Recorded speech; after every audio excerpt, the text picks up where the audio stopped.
Hallelujah.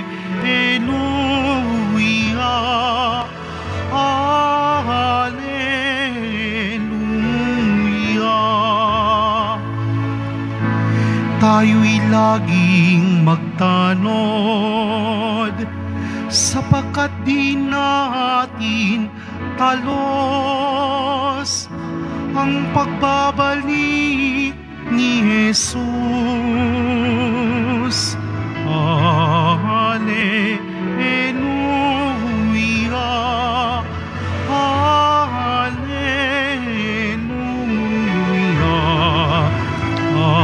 Hallelujah. Hallelujah.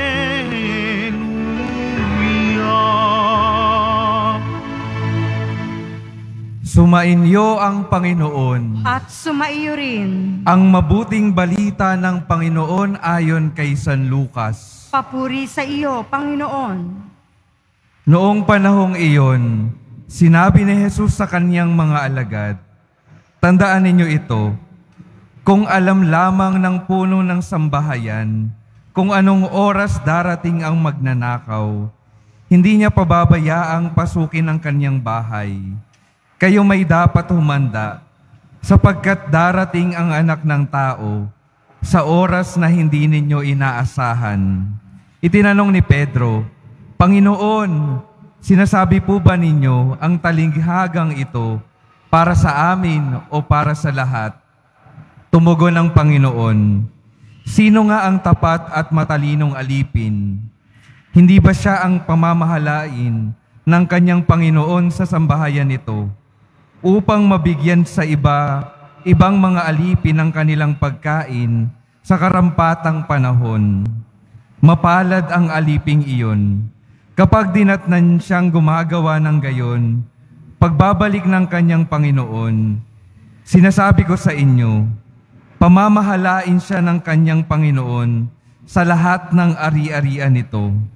Ngunit kung sabihin sa sarili ng aliping iyon, matatagalan pa bago magbalik ang aking Panginoon, at simulan niyang bugbugin ang ibang aliping lalaki at babae, at kumain, uminom at maglasing, darating ang Panginoon ng aliping yaon sa araw na hindi niya inaasahan at sa oras na hindi niya alam. Buong higpit na parurusahan siya ng Panginoon at isasama sa mga di tapat. At ang aliping nakakaalam ng kalooban ng kanyang Panginoon, ngunit hindi naghanda ni sumunod sa kalooban ito, ay tatanggap ng mabigat na parusa. Ngunit ang aliping hindi nakaalam ng kalooban ng kanyang Panginoon at gumawa ng mga bagay na nararapat niyang pagdusahan, ay tatanggap ng magaan na parusa. Ang binigyan ng maraming bagay ay hahanapan ng maraming bagay, at ang pinagkatiwalaan ng lalong maraming bagay ay pananagutin sa lalong maraming bagay. Mga kapatid, ang mabuting balita ng Panginoon. Pinupuri ka namin, Panginoong Hesukristo. Magsiupo muna po ang lahat.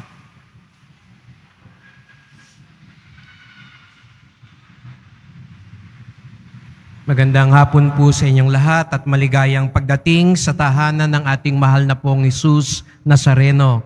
Binabati din po natin ang mga kasama natin online, lalo na po mga may sakit at nag-aalaga sa may sakit, at mga kababayan, mga kadeboto natin mula sa iba't ibang panig ng bansa at daigdig na nais sumama sa pagdiriwang ng misa dito sa atin sa Quiapo, sa Basilica Minor at Pambansang Dambana ni Jesus Nazareno. Nitong mga nakalipas na araw, narinig natin ang paalala ni Jesus Nazareno na maging handa sa kanyang pagbabalik. At naniniwala po tayo, at iyon ay tiyak na ang bawat isa sa atin haharap kay Jesus Nazareno. Sa dulo ng ating buhay, isa-isa tayong haharap sa Kanya. Walang ibang kasama tayo. Walang magtatanggol sa atin. Walang mag-aabogado sa atin. Walang mamamadrino sa atin. Tayo lang, ikaw, ako, ang haharap sa Kanya upang tanggapin ang pagsusulit at paghuhukom. Ngunit mga kapatid, hindi natin kailangang antayin. Bagamat yun ay tiyak na mangyayari at dapat nating pagandaan, hindi lang daw po yun ang pagkakataon na makakaharap natin si Jesus Nazareno. Oo nga po, makakaharap natin siya ng buong buo, mukha sa dulo ng ating buhay. Ngunit, sa maniwala man kayo o hindi, araw-araw makakaharap natin si Jesus Nazareno. Araw-araw ay may pagkakataon upang mangusap siya sa atin. Siguro sabihin niyo, Father, matatapos ng araw, parang hindi ko naman siya nakasalubong. Hindi ko naman siya nakatabi. Hindi ko naman yata siya nakausap. Sapagkat ang pagdating araw-araw ng Diyos sa atin ay sa mga pagkakataon pangang hindi natin inaasahan. Huwag kayong umasa na ang masasalubong nyo ay yung kamukha ng Nazareno na nakadamit purpura at may pasang krus. Huwag niyong asahan na ang kakausap sa inyo ay yung kamukha ni Jesus. Baka magulat kayo, magulat tayo. Yun palang kausap mo kanina bago ka pumasok sa simbahang ito. Yun palang sinakyan mo kanina sa jeep, sa bus o sa tricycle. Yun pala ang pagkakataong nais kang kausapin.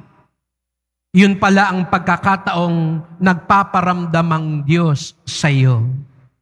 Kaya nga't ang paghahanda na hinihiling sa atin ngayon, paano tayo magiging handa? Paano natin malalaman na ang Diyos na pala ang nangungusap? Kaya nga kayo nandito ngayon eh. Kaya tayo nandito ngayon sa simbahan. Kaya tayo nagsisimba. Kaya tayo nagdarasal dahil sinasanay natin humarap sa presensya ng Diyos. Kung nagsisimba kayo ngayon pero nagse-cellphone kayo, nangangarap kayo at hindi kayo nakikinig, mahihirapan do talaga kayong maramdaman ang presensya ng Diyos. Kahit nasa loob tayo ng simbahan, kahit nakadipa pa tayo, kahit ilang pong rosaryo pa ang inuusal natin, pero ang puso natin, hindi talaga kaharap si Jesus Nazareno, hindi talaga nakikinig kay Jesus Nazareno, hindi tayo kailanman magiging handa, dumaan man siya ng dumaan sa atin araw-araw. Ang pinakadiwa ng pagdarasal ay ang mamuhay, masanay sa presensya ng Diyos. Bakit? Bakit tayo nagdadasal, nagsisimba? Para nga paglabas natin, dala-dala natin yung kamalayan na yon, ang presensya ng Diyos, ang kaharap ang Diyos. Dahil pagdala raw po natin yon, pag ginamit na niya ang pagkakataon na kumatok sa ating puso at mangusap tayo, maririnig natin at mararamdaman natin siya. Kaya mga kapatid, lalo na kapag tayo nasa simbahan, buksan nating tunay ang puso natin.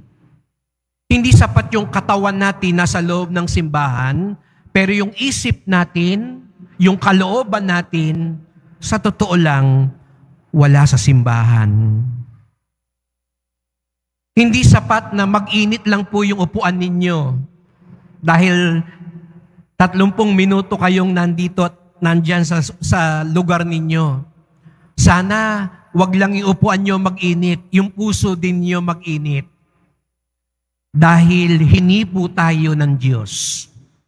Kinausap tayo ng Diyos.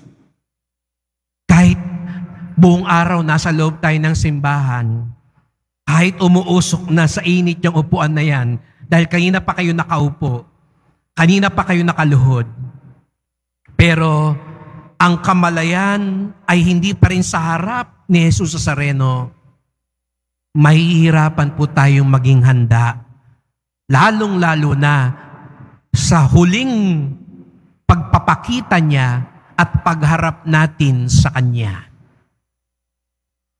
Kaya, alam niyo po, ang isang magandang practice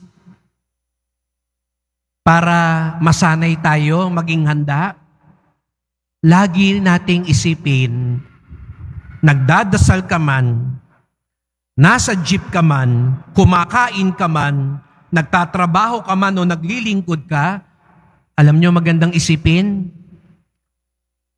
kaharap natin si Jesus Nazareno. Kahit hindi mo siya makita ng mata mo, isipin mo, isa puso mo, katabi mo si Jesus Nazareno. Ang daming bagay ang bubukas sa atin pag gano'n ang kamalayan natin. Kapag inisip mo, karap mo si Jesus Nazareno, anong gagawin mo kahit may nangaasar sa'yo? Makikipagmura ka rin ba? Makikipag-away ka rin ba? Kung nagluluto ka, iniisip mo, katabi ko si Jesus Nazareno, lalamya-lamya ka bang magluto?